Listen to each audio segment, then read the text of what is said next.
be 18 or 19 years old me. Still living with parents. Be sleepy as fuck in the morning. Take a shower. Still unbearably sleepy. Instead of going to university, lay back on bed. Soaked wet, long hair, don't want to mess pillow so I lay upside down in bed. Gay hot weather, fan just to my side blowing at full speed. Feels good man. JPEG. Brain shuts down, sleep completely naked until it's around 1 a.m.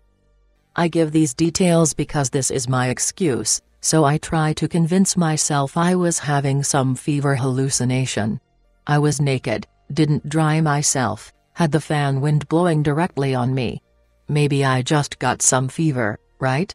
I actually checked myself a moment later and I was fine, no fever, no hypothermia, not feeling cold, no nothing. Wake up. Surprised I slept so long, it was already night, and everything was silent. Notice something moving to my left, move my face slightly to that direction. There's something going out through my wardrobe's closed doors, around 2.5 meters away from me. Now things get strange. I was used to having sleep paralysis. Had them for years with hallucinations and everything. This would be my second rational excuse to what I was seeing. But I wasn't paralyzed. Unlike all the other times, my hearing wasn't impaired, no floating sensation, I actually could move my body, my real one, not some hallucinatory astral projected body. Very aware that shit wasn't a sleep paralysis. Maybe it's just some of these common visual hallucinations people have after they wake up. Slowly moved my body, so I can see shit better. Blinked my eyes a few times. Thing is still leaving my wardrobe. Not a visual hallucination, it's something else. Stay still, staring at the thing. I see arms and legs moving very slowly, coming out through the closed doors. What I see is a small man in what appears to be a black suit. He has the body proportions of a small East Asian man, 140 centimeters tall maximum, maybe 120 centimeters. Translucent whitish skin, just like I see my own astral projected body in my sleep paralysis.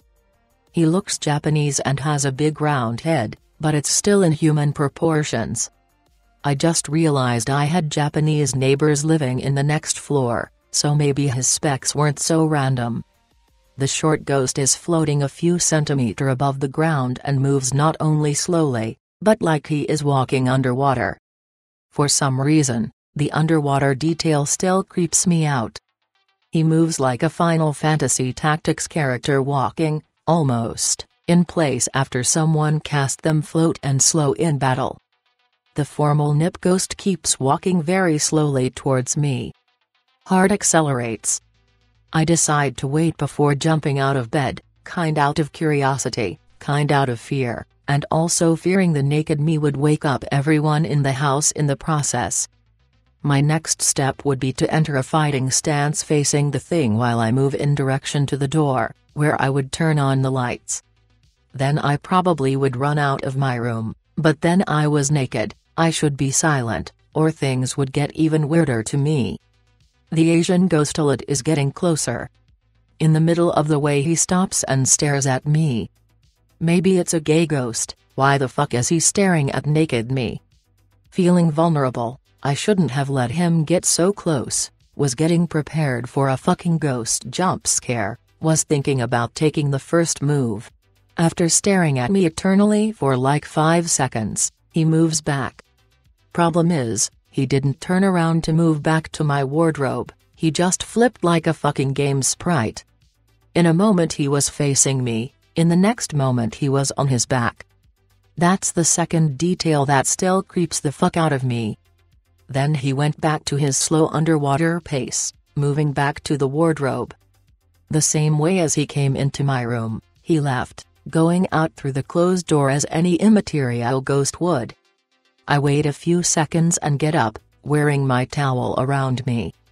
Turn on the lights, and nervously joking to myself I say out loud, "You better be gone when I open this door." Get ready to punch a ghost, Open the wardrobe door and, as expected, nothing. And you better don't come back to haunt me again. Stay in there, close doors. Never see the perverted formal nip ghost again, if he didn't later wipe my memory, that is. It took me a while to tell this story to anyone, but then I would follow up saying that must have been a fever hallucination. But I know it wasn't any of that. I know very well it wasn't a fever and, by my extensive experience, I know it wasn't sleep paralysis either. Some random hallucination? Maybe. Some paranormal stuff? Maybe. But I was very awake and, apparently, sane when it happened.